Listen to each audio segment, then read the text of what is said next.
दोस्तों, दिनाक्षी short hand में आपका स्वागत है। अगर आप चैनल पर नए हैं तो चैनल को सब्सक्राइब करें और बेल आइकन ज़रूर दबाएं।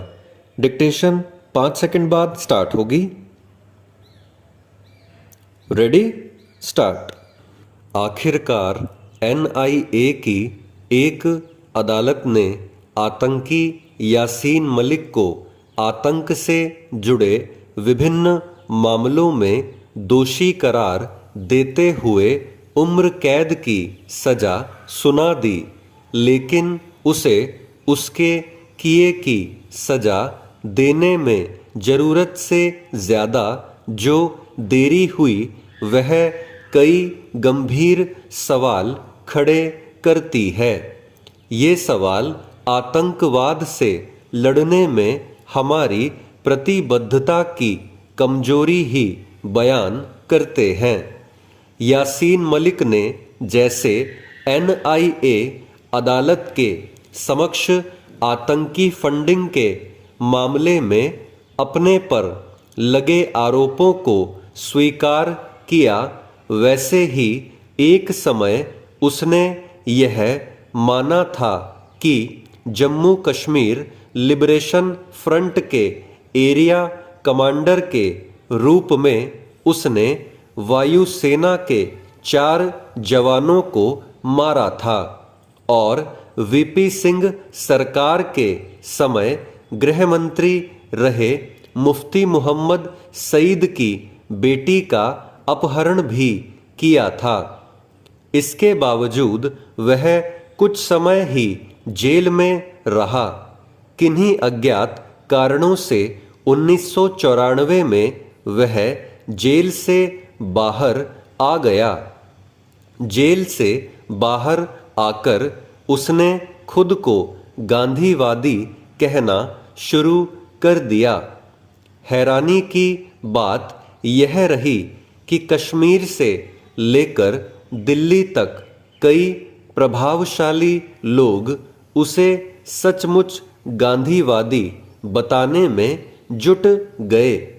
इनमें सरकारी एजेंसियों के साथ साथ सिविल सोसाइटी के भी लोग थे और नेता भी।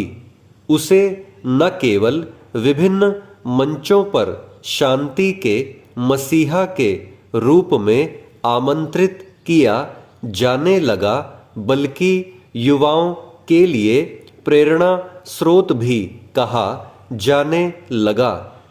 यह सब काम खुद को सेक्युलर, लिबरल और मानवाधिकारवादी कहने वाले लोग यह जानते हुए भी बिना किसी शर्म संकोच कर रहे थे कि यासीन मलिक ने कश्मीर को आतंक की आग में झोंकने का काम किया और उसके कारण कश्मीरी हिंदुओं का वहां रहना दूभर हो गया।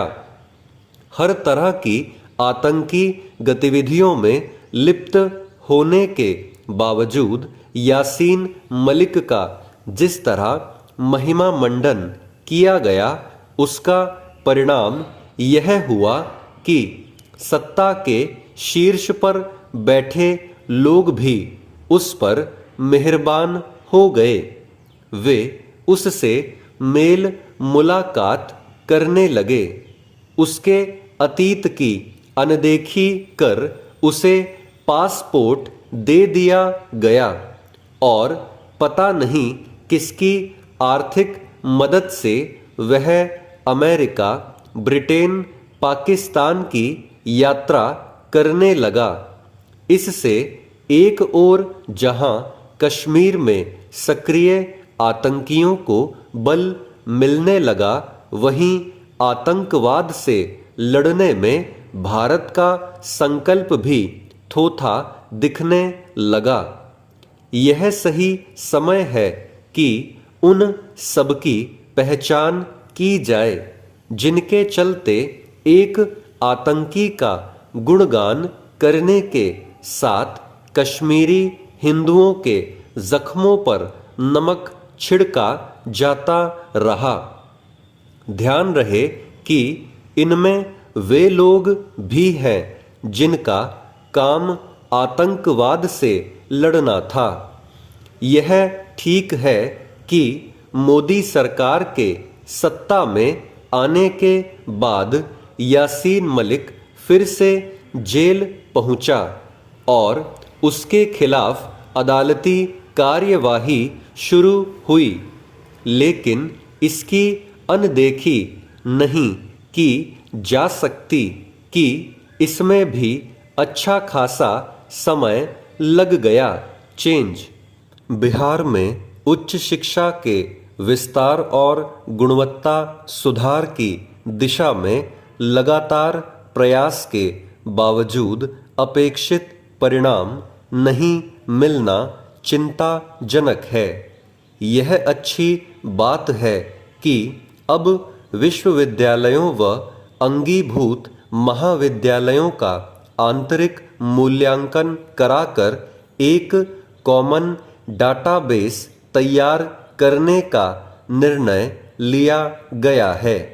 यह उचित निर्णय है और इसके माध्यम से उच्च शिक्षा में डिजिटल टेक्नोलॉजी को प्रभावी तरीके से लागू किया जा सकेगा।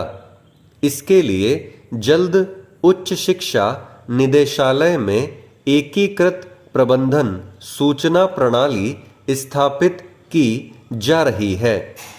इससे उच्च शिक्षण संस्थानों में छात्र छात्राओं के नामांकन, शिक्षक कर्मचारी, एकेडमिक कैलेंडर, शिक्षण कार्य, परीक्षाफल, वित्तीय प्रबंधन आदि की अद्यतन स्थिति का तत्काल पता लगाया जा सकेगा।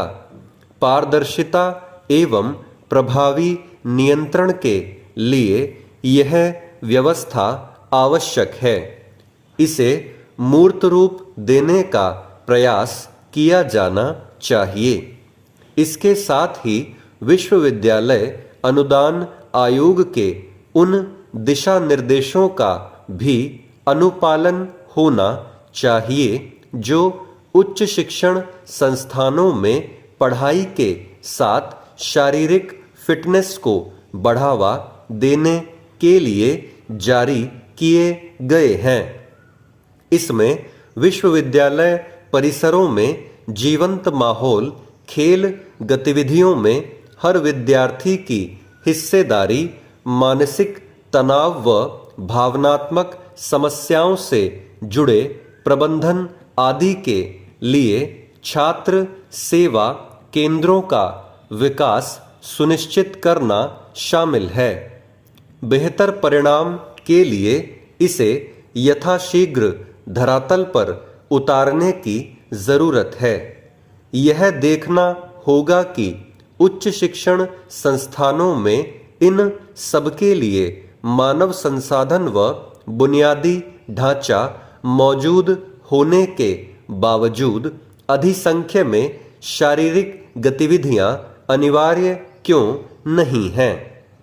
संस्थान में प्रवेश लेने वाले प्रत्येक विद्यार्थी से खेल शुल्क लिया जाता है, लेकिन खेल गतिविधि या खेल सुविधाओं का उपयोग उच्च शिक्षण संस्थानों के कुल विद्यार्थियों के 1 या 2% द्वारा ही किया जाता है।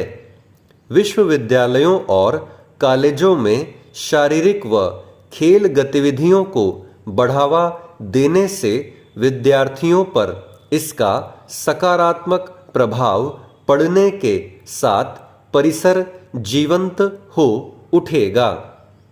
राज्य के उच्च शिक्षण संस्थानों को समझना होगा कि अच्छे पठन पाठन का माहौल, उचित मूल्यांकन प्रणाली और सभी के साथ समतापूर्ण व्यवहार के लिए जीवंत परिसर एक आवश्यक तत्व है। स्टॉप।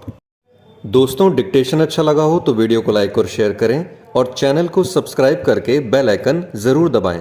अब आपसे अगली वीडियो में मुलाकात होगी, तब तक के लिए धन्यवाद।